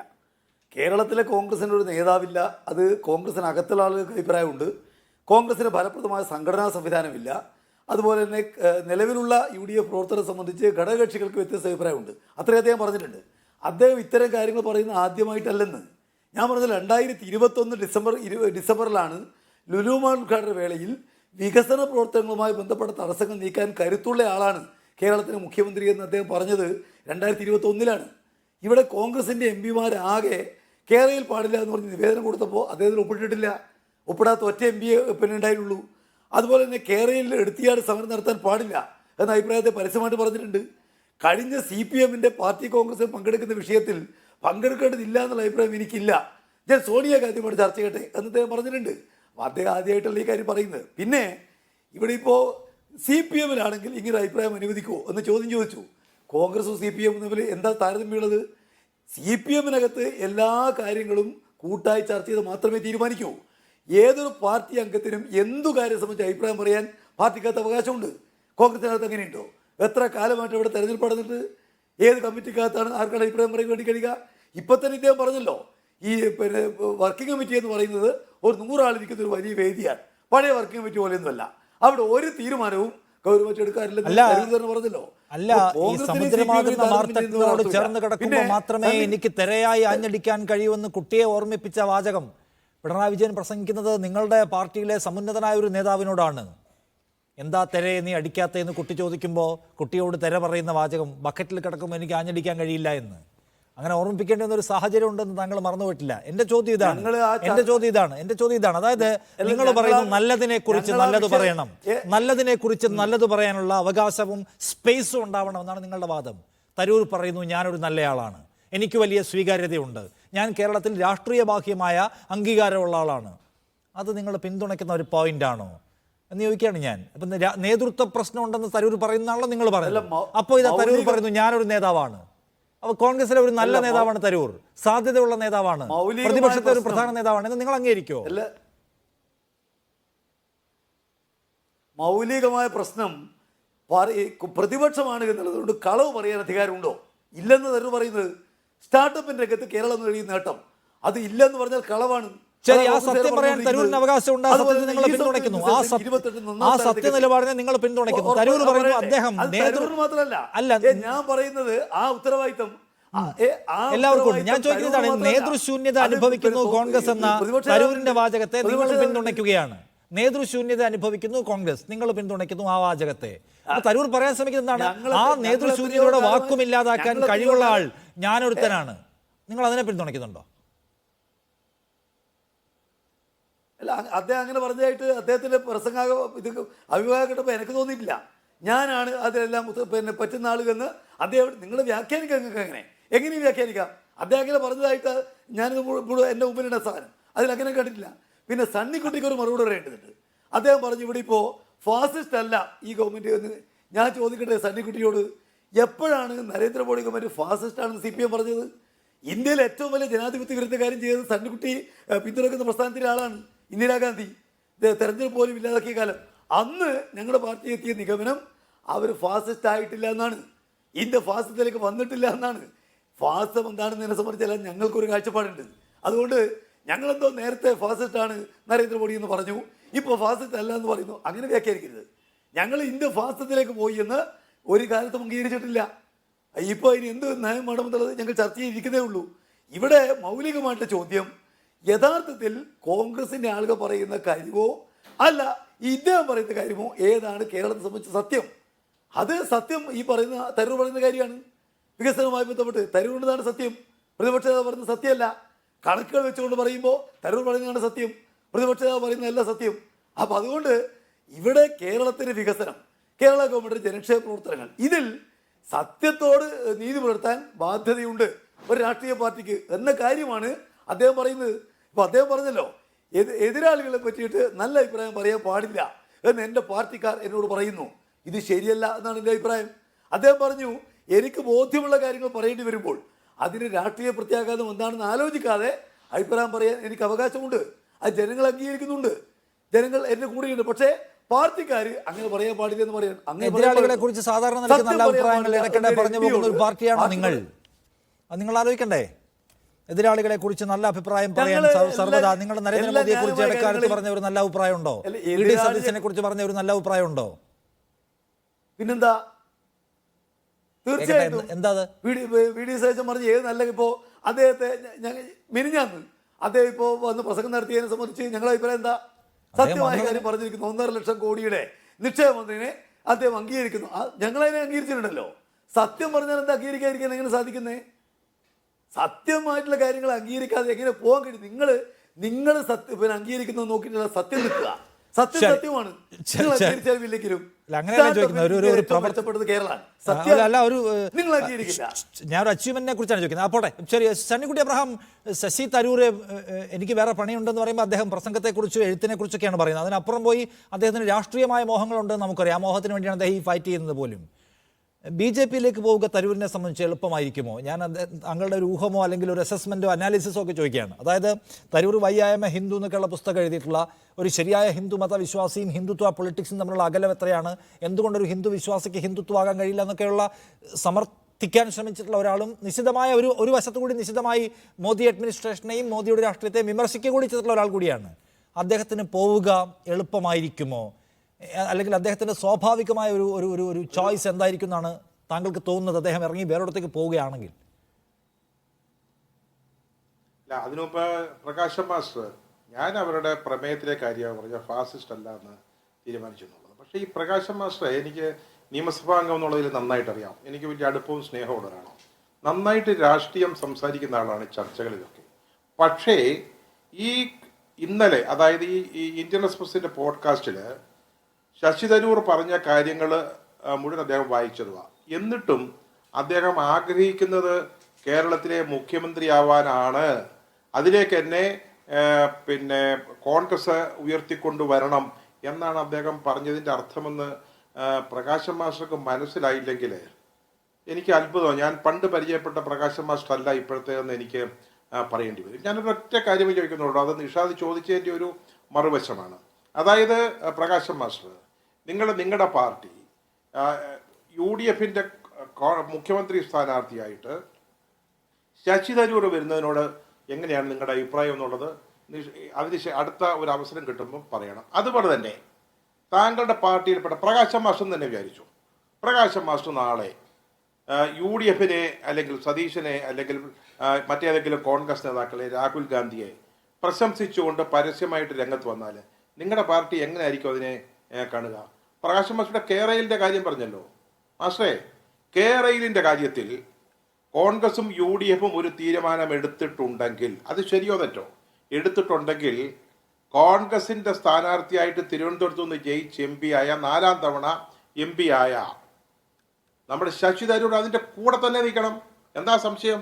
അതാണ് രാഷ്ട്രീയം. ആ രാഷ്ട്രീയമാണ് ശശി തരൂരിൻ്റെ വശമില്ലാതെ പോയത്. അദ്ദേഹം നിങ്ങൾ മോഡിയുടെ അമേരിക്കൻ സന്ദർശനത്തെ പ്രശംസിച്ച് സംസാരിച്ചു. എന്താണ് നമ്മുടെ മോദി അമേരിക്കയിൽ പോയിട്ട് എന്താണ് നേടിയത്, എന്താണ് കിട്ടിയത്? അദ്ദേഹം അവിടെ ഇരിക്കുമ്പോഴാണ് ഒരു വിമാനം നിറയെ ആളുകളെ, ഇന്ത്യക്കാരെ കൈകളിൽ വിലങ്ങ് വെച്ച് കാലിൽ ചങ്ങലയിട്ട് കൊണ്ടുവന്നത്. അദ്ദേഹം വന്നതിന് ശേഷം രണ്ടാമതൊരു വിമാനം വന്നു, അതിലും ഇന്ത്യക്കാരെ കൊണ്ടുവന്നത് കൈകളിൽ അല്ലെങ്കിൽ കാലുകളിൽ ചങ്ങലയിട്ടിട്ടാ. നമ്മളിപ്പം പിന്നെ നിയമപരമല്ലാത്ത കുടിയേറ്റത്തെ ഒന്നും അംഗീകരിക്കുന്നില്ല. അതൊക്കെ സംബന്ധിച്ചൊന്ന് പ്രതിഷേധിക്കാൻ പറ്റിയോ പ്രകാശം മാസ്റ്ററെ?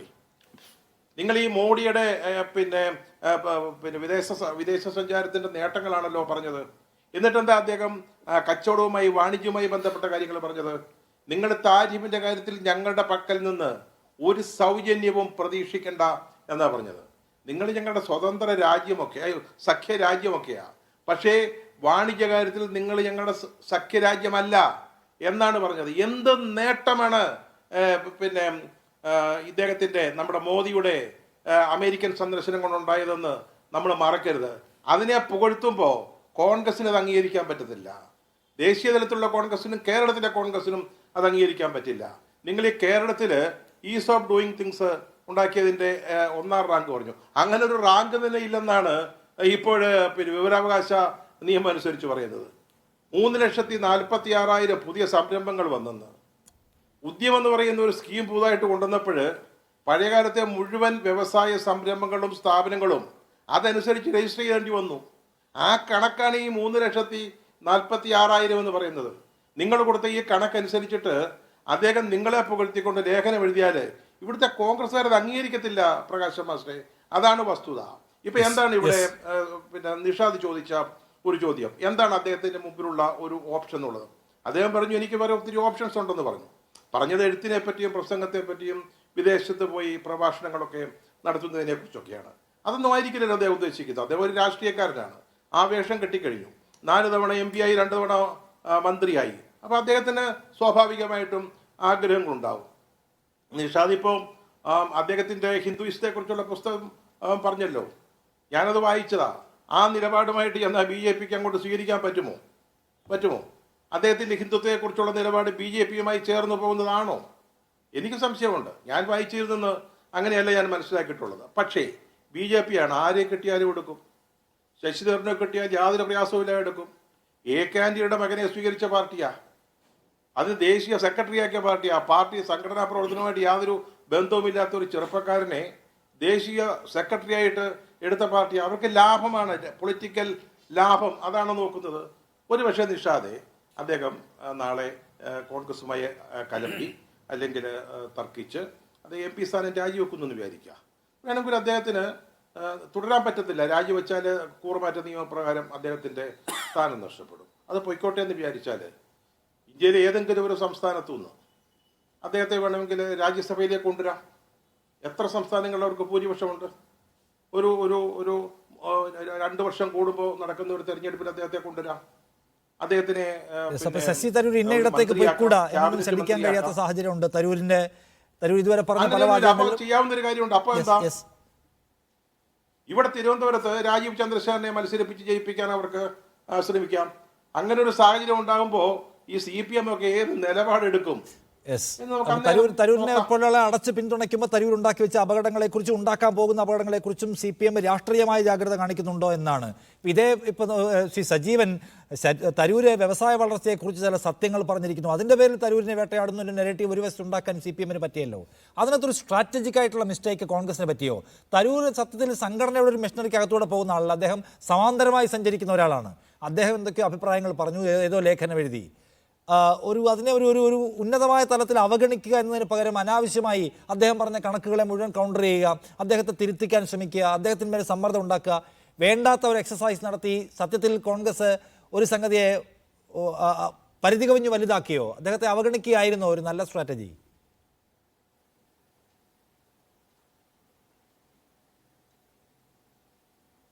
തീർച്ചയായിട്ടും മോങ്ങാണ്ടിരുന്ന നായുടെ തലയിലേക്ക് തേങ്ങ വീഴ്ത്താതിരിക്കുക എന്ന് പറയുന്നത് കോൺഗ്രസ് എന്ന പാർട്ടി, പ്രത്യേകിച്ച് അവർക്ക് അധികാരം 2 തവണ കേരളത്തിൽ നഷ്ടപ്പെട്ടൊരവസ്ഥയിൽ ചെയ്യേണ്ട ഒരു കാര്യമായിരുന്നു. ശശി തരൂർ വളരെ കൃത്യമായിട്ടും ചില കാര്യങ്ങൾ പറഞ്ഞു. അതിനെ അദ്ദേഹം ന്യായീകരിക്കുന്നത് ശരിയാണ്, അദ്ദേഹത്തിൻ്റെ രീതി അനുസരിച്ച് ശരിയാണ്. കാരണം ഒരു നല്ല കാര്യം കണ്ടപ്പോൾ ഞാനത് നല്ലതെന്ന് പറഞ്ഞു. അങ്ങനെ വരുമ്പോൾ മാത്രമേ തെറ്റായ കാര്യം കാണുമ്പോൾ തെറ്റ് എന്ന് പറയാൻ പറ്റുള്ളൂ എന്ന് പറഞ്ഞു. അതിനോട് കുറച്ചുകൂടി എനിക്ക് തോന്നുന്നത് കോൺഗ്രസ് നേതാക്കന്മാരിൽ കുറച്ച് നന്നായിട്ട് ആദ്യഘട്ടത്തിൽ അഭിപ്രായം പറഞ്ഞ ഒരാൾ സുധാകരനാണ്, KPCC പ്രസിഡന്റ്. അദ്ദേഹം പറഞ്ഞു ശശി തരൂർ പറഞ്ഞ അദ്ദേഹത്തിൻ്റെ വ്യക്തിപരമായ കാര്യമാണ്, അദ്ദേഹം പറഞ്ഞത് പാർട്ടിയുടെ അഭിപ്രായമല്ല എന്ന് പറഞ്ഞു. ആ നിലപാടെടുത്താൽ മതി.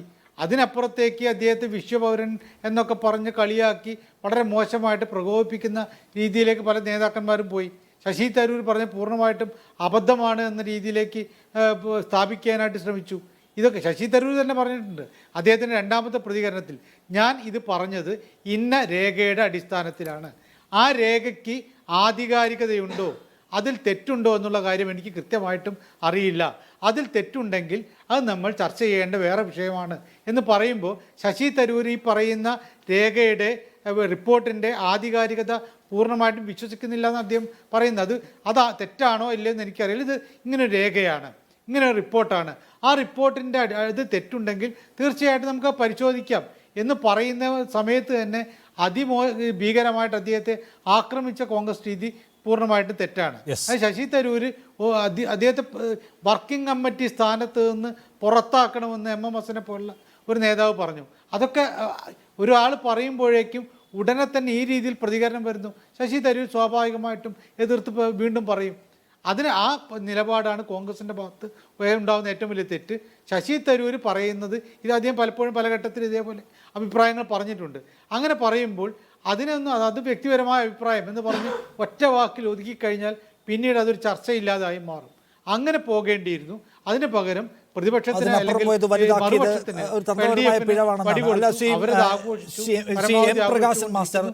അനാരോഗ്യത്തിൽ വീണു പോകുന്നത് വരെ പാർട്ടിയുമായി രഹസ്യമായി പരസ്യമായി നിരന്തരം കലഹിച്ചുകൊണ്ടിരുന്ന ആളാണ് VS അച്യുതാനന്ദൻ എന്ന് നമുക്കറിയാം. VS അച്യുതാനന്ദൻ തൻ്റെ ബോധ്യങ്ങൾ, തൻ്റെ ബോധ്യങ്ങളാണ് അദ്ദേഹം നിരന്തരമായി പറഞ്ഞുകൊണ്ടിരുന്നത്. പക്ഷേ അതിനെയെല്ലാം ഓരോ ഘട്ടത്തിലും തിരുത്താനാണ് പാർട്ടി ശ്രമിച്ചതെന്നാണ് നമ്മുടെ അനുഭവം. അതാണ് ഞാൻ പറഞ്ഞത്. പിണറായി വിജയൻ നവകേരള മാർച്ചിൻ്റെ അവസാനം പ്രസംഗിക്കുമ്പോൾ സമുദ്രത്തിൻ്റെ മാർത്തട്ടിനെ കുറിച്ച് പറയുന്നത്, ആലപ്പുഴ സമ്മേളനം കഴിയുമ്പോൾ ആരെയും പേടിയില്ലെങ്കിൽ പുരയുടെ തൂണിനെങ്കിലും പേടി വേണമെന്ന ശകാരവാചകം ചൊരിയുന്നത്. അപ്പോൾ തൻ്റെ ബോധ്യങ്ങൾ ഒരാൾ പറഞ്ഞുകൊള്ളട്ടെ എന്ന വിശാലമായ നിലപാട് ഒരു കാലത്തും സ്വീകരിച്ചിട്ടില്ലാത്ത ഒരു പാർട്ടിയുടെ മെമ്പറായിരുന്നുകൊണ്ട് താങ്കൾ പറയുകയാണ് എല്ലാവർക്കും പരസ്യമായി സ്വതന്ത്ര നിലപാട് പറയാൻ അവസരമുണ്ടാവണം എന്ന്. കലഹത്തിൻ്റെ കാലത്തെ ഓർത്തുകൊണ്ട് താങ്കൾക്ക് അതിന് ഉത്തരം പറയാമോ? ഞാൻ പറഞ്ഞത് നിങ്ങൾ തിരിതിരിപ്പിക്കുകയാണ്. ഞാൻ പറഞ്ഞത് CPM അതിൻ്റെ ഓരോ അംഗത്തിനും തോന്നുന്ന അഭിപ്രായങ്ങൾ സ്വതന്ത്രമായി പറയാൻ വേദിയുണ്ട്. കോൺഗ്രസിനങ്ങനെ ജനാധിപത്യപരമായ ഒരു വേദിയില്ലെന്ന്. ഞങ്ങളുടെ പാർട്ടിക്കകത്ത് എല്ലാ കാര്യങ്ങളും ചർച്ച ചെയ്തേ തീരുമാനിക്കാറുള്ളൂ. കോൺഗ്രസ് അങ്ങനെയല്ല, തോന്നുന്ന അഭിപ്രായങ്ങൾ ഓരോരുത്തർ പറയുന്നതാണ്. പിന്നെ അല്ല, അങ്ങനെയല്ലല്ലോ. നിങ്ങളുടെ പാർട്ടി അഫേഴ്സല്ലേ നിങ്ങളുടെ പാർട്ടി കമ്മിറ്റിയിൽ ഡിസ്കസ് ചെയ്യുന്നത്. പുറത്ത് മറ്റൊരു സർക്കാരിനെ കുറിച്ചുള്ള അഭിപ്രായം എന്ന് പറഞ്ഞാൽ അതിവിടെ പ്രതിപക്ഷത്തിന് ഒരു ഒഫീഷ്യൽ പൊസിഷൻ ഉണ്ട്, ഞങ്ങൾ ഈ സർക്കാരിന്റെ നയനിലപാടുകൾക്കെതിരാണ്. അത് തരൂരിനും അറിയാമല്ലോ. അത് തരൂരിന് അറിയാവുന്ന കാര്യമാണല്ലോ. പിന്നെ തരൂർ എന്തിനാണ് പുറത്തുപോയി പറയുന്നത്? ഞങ്ങൾ ചർച്ച ചെയ്ത് ഇപ്പോൾ നിങ്ങളിപ്പോൾ ഇവിടെ ഇപ്പോൾ പറഞ്ഞ കാര്യം ഉൾപ്പെടെ VS-മായി ബന്ധപ്പെട്ട കാര്യം ഉൾപ്പെടെ ഞങ്ങളുടെ പാർട്ടിക്കകത്ത് ചർച്ച ചെയ്തെടുത്ത നിലപാടാണ് പിണറായി എന്ന് പരസ്യമായിട്ട് പറഞ്ഞത്, അല്ലാതെ അദ്ദേഹത്തിൻ്റെ അഭിപ്രായമൊന്നുമല്ല. അപ്പോൾ അത്തരം കാര്യങ്ങളെല്ലാം തന്നെ കൂട്ടായി ചർച്ച ചെയ്ത് തീരുമാനമെടുക്കുന്ന ഒരു പാർട്ടിയാണ് CPM. കോൺഗ്രസിന് അങ്ങനെ ഒരു സംവിധാനമില്ല. പിന്നെ ഞാൻ ചോദിക്കട്ടെ, കേരളയെ പറ്റിയെല്ലാം ഇദ്ദേഹം അഭിപ്രായം പറഞ്ഞതിന് ശേഷമാണല്ലോ അദ്ദേഹത്തെ വർക്കിംഗ് കമ്മിറ്റി അംഗമാക്കിയത്, ഇവിടെ MP ആയിട്ട് വിട്ട് മത്സരിപ്പിച്ചത്, ജയിപ്പിച്ചത്. പിന്നെ നിങ്ങൾ പറയുന്നതിൽ എന്താ അർത്ഥമുള്ളത്? പിന്നെ ഇവിടെ കോൺഗ്രസിൻ്റെ ഗവൺമെൻറ് ആണല്ലോ അമേരിക്കക്ക് ഇന്ത്യ അടിയറ വെക്കാൻ ആരംഭിച്ചത്. നരേന്ദ്രമോദി ഗവൺമെൻറ് ഇപ്പോൾ പൂർണ്ണമായിട്ട് അടിയറ വെച്ചു എന്നുള്ളതേ ഉള്ളൂ. അതിനെല്ലാം കൃത്യമായിട്ട് ചെറുക്കുന്ന പാർട്ടിയാണ് ഞങ്ങൾ. പിന്നെ കണക്കിനെ സംബന്ധിച്ച് സണ്ണിക്കുട്ടിക്ക് പിന്നെ എന്തോ ഒരു സംശയം. ഗ്ലോബൽ സ്റ്റാർട്ടപ്പ് ഇക്കോസിസ്റ്റം റിപ്പോർട്ട് എന്ന് പറയുന്ന ഒരു റിപ്പോർട്ട് ഇല്ലേ സണ്ണിക്കുട്ടി? ആ റിപ്പോർട്ടിനകത്തല്ലേ ഇക്കാര്യം പറയുന്നത്? പിന്നെ റിപ്പോർട്ടേ ഇല്ല എന്ന് പറഞ്ഞാൽ എങ്ങനെ ശരിയാവുക? എന്തായാലും ശശി തരൂർ തനിക്ക് വേറെ പണി കിട്ടും എന്ന് പേടിപ്പിക്കരുത് എന്നാണ് കോൺഗ്രസിനോട് പറയുന്നത്. അദ്ദേഹം കാണുന്ന പണി എന്താണ്, പോകാൻ ഉദ്ദേശിക്കുന്ന തുറക്കാൻ ഉദ്ദേശിക്കുന്ന വാതിൽ ഏതാണെന്ന ചോദ്യം അവിടെ നിൽക്കുകയാണ്. അതിൽ ഒറ്റ കാര്യം കൂടി ഞാൻ പറയാം. വേഗം, എന്റെ സമയം കഴിഞ്ഞു. അതിൽ ഒറ്റ കാര്യം കൂടി അദ്ദേഹം പറഞ്ഞിട്ടുണ്ട്. One has the freedom to be outside the party, stay as an independent. അദ്ദേഹത്തിന്റെ വാക്കാണ് എന്ന് പറഞ്ഞാൽ. അല്ല, അതൊക്കെ നിങ്ങളുടെ ഉറപ്പായിട്ട് അവിടെ ഇരിക്കണം. നാളെ അദ്ദേഹം പോകാൻ പോകുന്ന സ്ഥലം ഏതായിരിക്കും എന്ന കാര്യത്തിൽ നല്ല ബോധ്യം ഉണ്ടായിട്ട് മാത്രമേ തരൂരിനെ നിങ്ങൾ എടുത്ത് തലയിൽ വെക്കാവൂ എന്ന കാര്യം മുഖ്യമന്ത്രി ഇവർ പറയുന്ന പോലെ നോക്കാം. എന്തായിരിക്കും അതിനകത്ത് അടുത്ത വികാസം എന്താണെന്ന് പരിശോധിക്കാം. ഞാൻ അവസാനിപ്പിക്കുന്നു. Thank you CM Prakashan, Sunnykutty Ibrahim, CS Sajeevan ഈ ചർച്ചയിൽ പങ്കെടുത്ത് നിങ്ങളുടെ അഭിപ്രായങ്ങൾ പങ്കുവച്ചതിന്.